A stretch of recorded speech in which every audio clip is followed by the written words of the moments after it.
Octobre rose, c'est le mois de sensibilisation au cancer du sein. Quand on a un cancer, plusieurs traitements sont possibles. La chirurgie, les chimiothérapies, mais également la radiothérapie, ce qu'on appelle les rayons. C'est très utilisé pour les cancers du sein, mais aussi les cancers ORL et de nombreux autres types de cancers. La radiothérapie peut être responsable d'effets secondaires au niveau de la peau en regard de la zone traitée. Je vous propose aujourd'hui de parler de comment prendre soin de votre peau pour minimiser ces effets secondaires.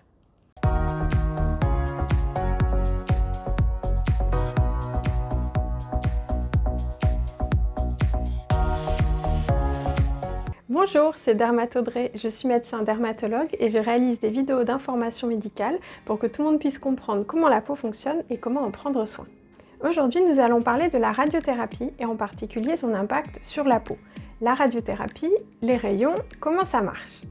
Si vous n'y connaissez rien en physique et en rayonnement, vous pouvez commencer par regarder cette vidéo sur les effets cutanés des UV.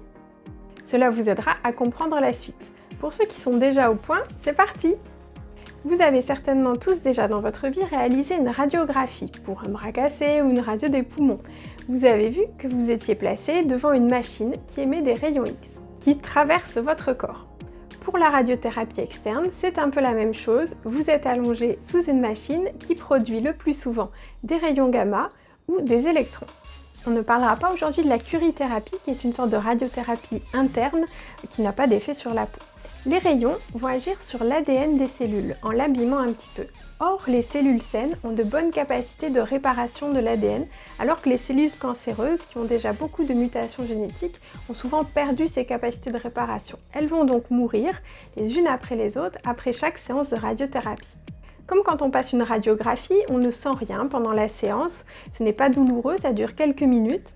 Le rythme habituel des séances est de 1 par jour, du lundi au vendredi pendant quelques semaines. Mais le médecin radiothérapeute que vous rencontrerez en début de traitement vous précisera votre protocole personnalisé. Après la séance, quand vous rentrez chez vous, vous pouvez vous doucher à l'eau tiède, savonner doucement la zone sans gratter, avec un produit nettoyant très doux comme de l'huile nettoyante par exemple. Et ensuite, appliquer une crème hydratante ou cicatrisante. Il en existe de nombreuses en pharmacie, contenant du calendula, du sucralfate ou du cuivre zinc.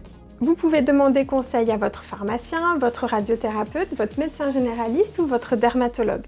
Il semble que la crème à base de trolamine, dite biafine, qui était prescrite autrefois, n'est pas le soin le plus efficace pour prévenir les radiodermites. Avant la séance de radiothérapie, il est important qu'il n'y ait plus de résidus de crème sur la peau.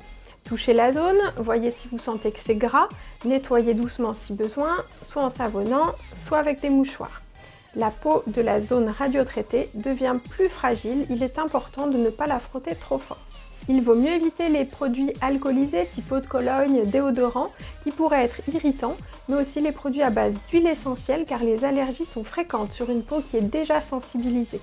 Et il faut bien sûr protéger complètement la zone du soleil, que ce soit pendant le traitement ou les mois qui suivent.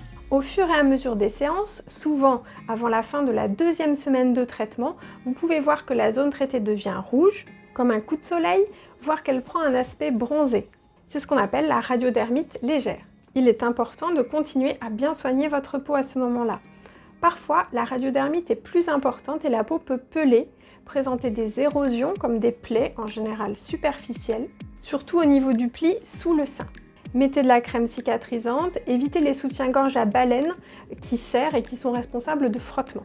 Il vaut mieux des brassières en coton avec un élastique assez large et doux pour la peau. Si l'irritation est trop douloureuse, parlez-en rapidement avec votre radiothérapeute qui vous prescrira éventuellement des médicaments en crème comme des dermocorticoïdes ou des pansements spécifiques. Une pause pendant le traitement peut parfois être nécessaire. Ces irritations cicatrisent presque toujours à l'arrêt de la radiothérapie. À long terme, la peau peut cependant être modifiée. L'épiderme devient plus fin et le derme, lui, devient un peu plus rigide, plus ferme, parfois avec des petits vaisseaux visibles, on appelle ça des télangiectasies. C'est la radiodermite chronique, ce n'est pas grave, mais ça peut être très inconfortable. Continuez votre activité physique et les séances de kinésithérapie si besoin pendant votre radiothérapie. Il est bon de mobiliser la zone, mais sans massage appuyé. Il vaut mieux également éviter les saunas, hammams. J'espère que ces conseils vous aideront à réaliser votre radiothérapie sereinement. C'est une part importante du traitement de certains cancers. Je vous souhaite un bon rétablissement et dans le thème rayon, je vous envoie plein de bonnes ondes pour votre guérison.